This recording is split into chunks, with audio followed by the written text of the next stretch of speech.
Hi, my name is Imane Olabode Godfrey. I want to talk to you today on what I caption how to secure your desired future as a Nigerian youth.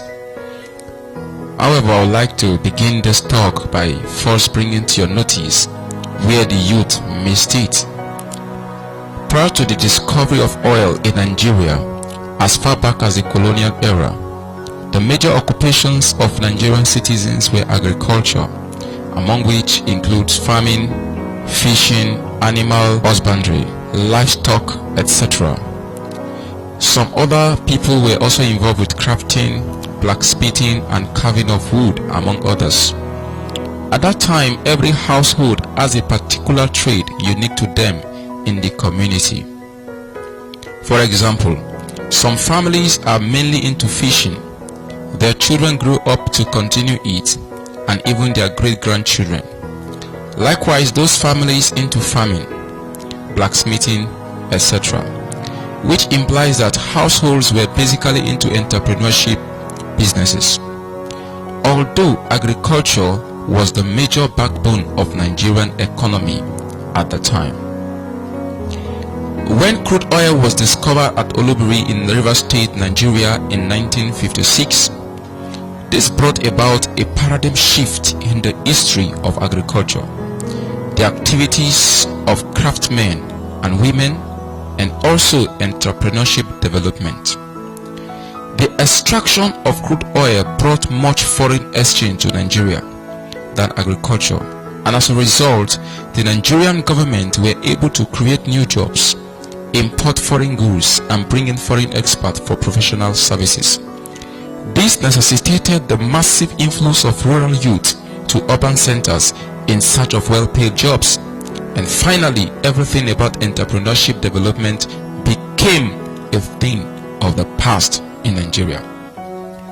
Shortly after oil was discovered in large quantity, the Nigerian economy was characterized by hardship as poverty level increased among the citizens.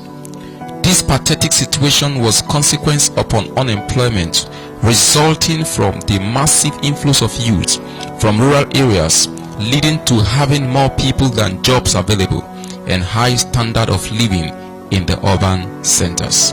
The youth made this mistake because they lack the understanding of the myth of money. It is interesting to know that it is not money that makes the rich. Rich people only understand how to make money. You don't get money because it's available. You get money because you have what to give in return. Similarly, you are not poor because of shortage of money, but largely because you don't have something of value to give in exchange for the money you need. All the money you need is in other people's account. If only you can meet their pressing needs, they will give you all the money you need with a big thank you. One would have reasoned that when oil was discovered in Nigeria, with a resultant quick possession of money, all our citizens should be rich.